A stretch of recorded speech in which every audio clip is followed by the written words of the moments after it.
Welcome back to part 2 of the fridge saga install, replacing the Dometic. But thanks to E-Trailer, they were awesome. They overnighted or 2 days shipped it, so no questions asked. We sent the fridge back. That is so awesome. I give them full credit, and clearly I need to shop and support them more when they're willing to step up like that. So thank you very much, E-Trailer. And no, this is not sponsored. I don't have a channel worthy of sponsoring. So, but anyways, on with the install. Enjoy. Again, using the fridge that came damaged. The copper lining got cracked in the Freon and grease all leaked out. So anyways, it's come in handy to make this I had to make sure I got a nice fit. That is the fit. I reused this gray strip because there is an opening here and here where the feet of the fridge, the brackets, like for the fridge door, and just a bracket that goes here as well, that'll be exposed because the fridge door will rides up onto it to lock. I'm gonna have to extend the power back through the whole side. And then this board here, I added a board down in here, 4 inches long, a board here, and that's just, it gives support to this handle I added.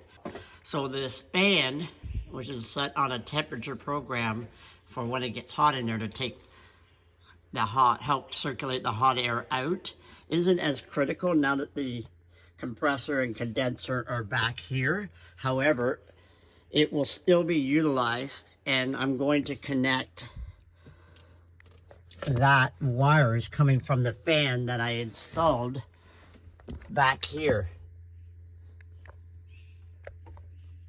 And I'll pull air in, and this fan will pull air out. Okay, so here's the latest. Because I was getting too many things connected together via a MAR connector, I added this power bar. The fridge wiring from the Dometic will not reach all the way back here where the condenser assembly is going to go for the new fridge. So by adding this, it also let me separate the fan that is on a program to help cool the old fridge, the compartment right in here unit. I also added the fan that divides this cabinet and the bathroom wall, and it is controlled manually right here. Here's a base piece I'm making out of scrap wood that Bill has plenty of, which is good. So it's supported here, obviously, and then the fender well goes up on an angle, and then there's a water pump here for actually winterizing the antifreeze. Subscribe. So that's why it's that height. Let's roll. And then it goes in the back corner wall. There'll be a brace that it attaches to. And then I added holes here for ventilation, because it's right back in the corner. The air gets drawn in this way, and the fan, an additional fan, is right here in the wall, which you'll see. But I just wanted to give an overview of the platform. And I pre-attached screws there that it can slide into, just to make it easier to mount when we go to place this assembly in. And we managed to do a great job with Bill having the saw and trimming down some wood. So we corrected, this bent corner down here and this bent corner from shipping. So it looks a lot better. We'll see how it fits in. They come with these plastic clips that they are very difficult to get on. In fact, it's hard to even tell. Hopefully they stay. But, it took a little bit of beating and shipping just on that side, because they won't, even though it has a shitload of arrows on it saying keep it upright, they don't keep it upright. So So, okay.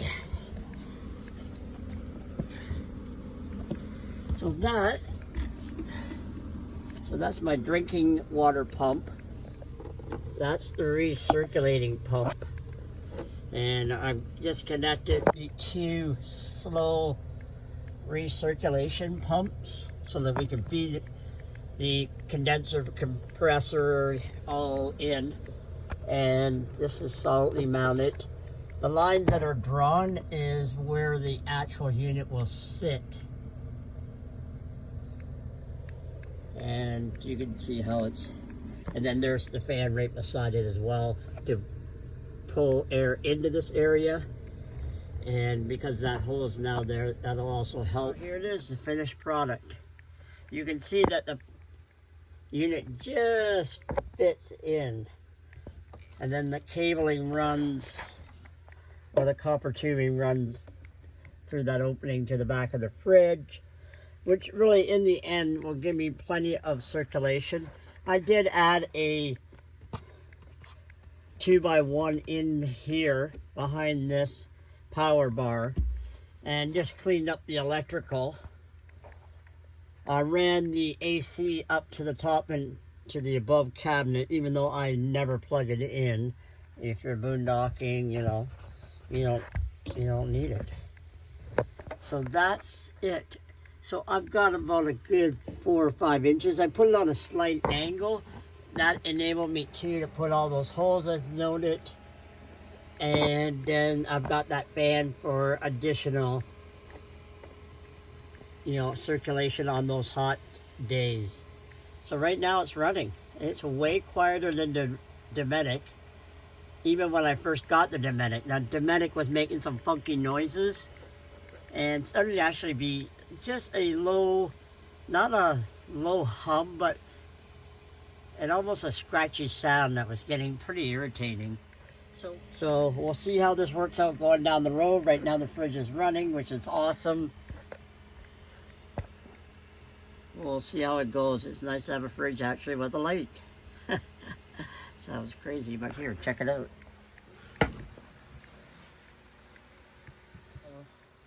Pretty awesome, and that's how I trimmed it out using the drawer from the utensils.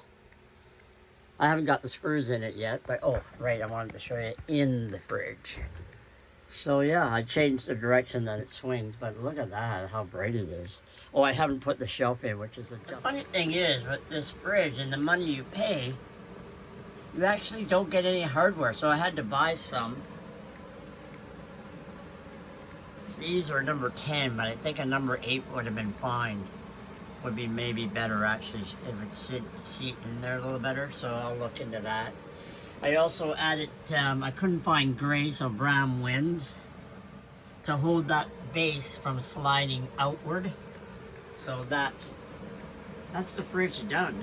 And right away, I can tell it's a better fridge. I mean, for one thing, the freezer, you see the registers, oops, are inside that steel plate. Can you see them? So that thing is like already cold.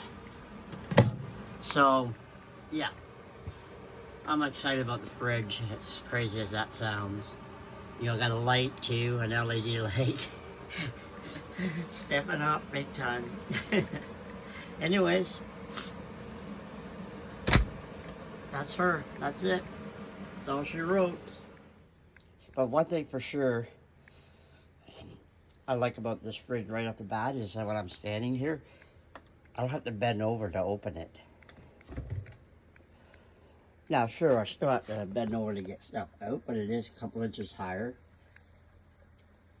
Having the extra shelf, we'll see how that works out. But this really is a nicer looking fridge. Now, the only thing too is the freezer, as good as it is, I can barely get that ice cream in there, so might have to cut down on ice cream. It's just not that tall. Overall, it is more space than my other freezer, but it's just not tall.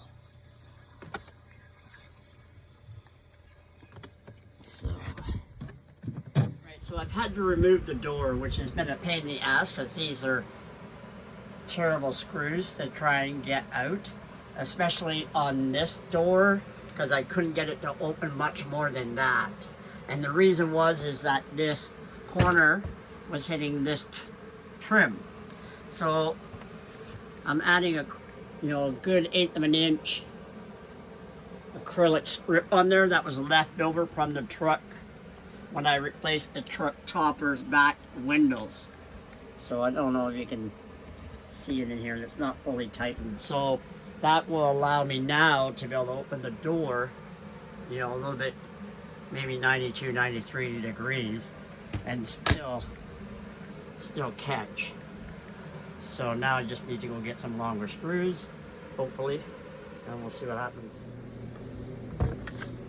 So, problem solved.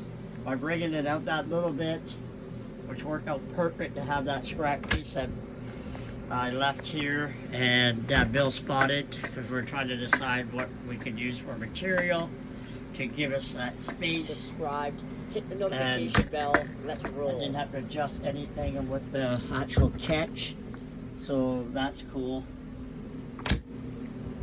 So now the project is finished. Well, I might actually bore these out a little bit. They're sticking out almost 3/16 of an inch. They haven't been in the way or anything, but just to recess them a bit. And I think that would be the final finishing touch. Ooh-ah.